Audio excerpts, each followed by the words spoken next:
Alright, scholars, we are going over how to solve for one-step equations. I know a lot of you guys already know how to do this, but I want to teach you the framework in which we are going to be using to solve for all equations that we see, okay? And that's the ribs framework. So anytime that you see an equation, and I tell you to use ribs, basically the first step and the easiest step is called the river, okay? That basically helps you organize everything. So the river always appears right in the middle of the equal sign, and you always go straight down, like that.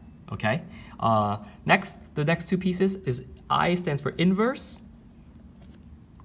and B and S stands for both sides. Okay, so after you draw the river, you are going to take the inverse of both sides. So here's what I'm talking about. As you can see here, you have x plus 5 equals 10, right? And this is very rudimentary, but I want you guys to learn how to use this framework.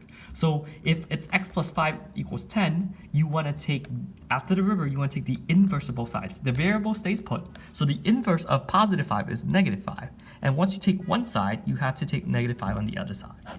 At this point, you guys should know that a positive and negative cancels out, and so x comes down and you get equals 10 minus 5, or 10 plus negative 5, which is positive 5. And here we go.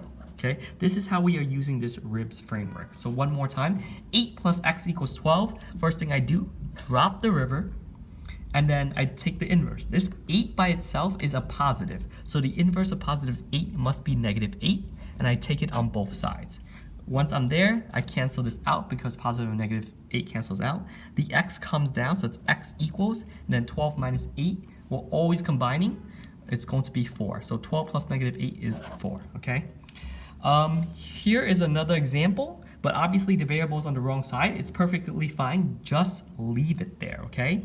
I'm going to drop the river. Because the x has to stay, this has to go. The only way that negative 6 can cross this river is by taking the inverse. So we're going to say plus 6 plus 6. With that said, 3 plus 6 is going to give you 9, and the x comes down. And here we go. X equals 9, you can rewrite it as 9 equals x or x equals 9. Okay? Another point to note, given the same framework, we're going to do river. The inverse of positive 9 is negative 9, negative 9. Okay? A lot of scholars seem to be confused at this point, like what is it that we are actually doing? Again, you see same signs, it's the same rules of adding integers from the other day, right? Same signs, add and keep, take the sign in the highest, same signs, add and keep. So 7 plus 9 is 16, and then you keep the negative, so x is equal to negative 16. And this is basically the framework that we are using. And this is a one-step equations for addition and subtraction.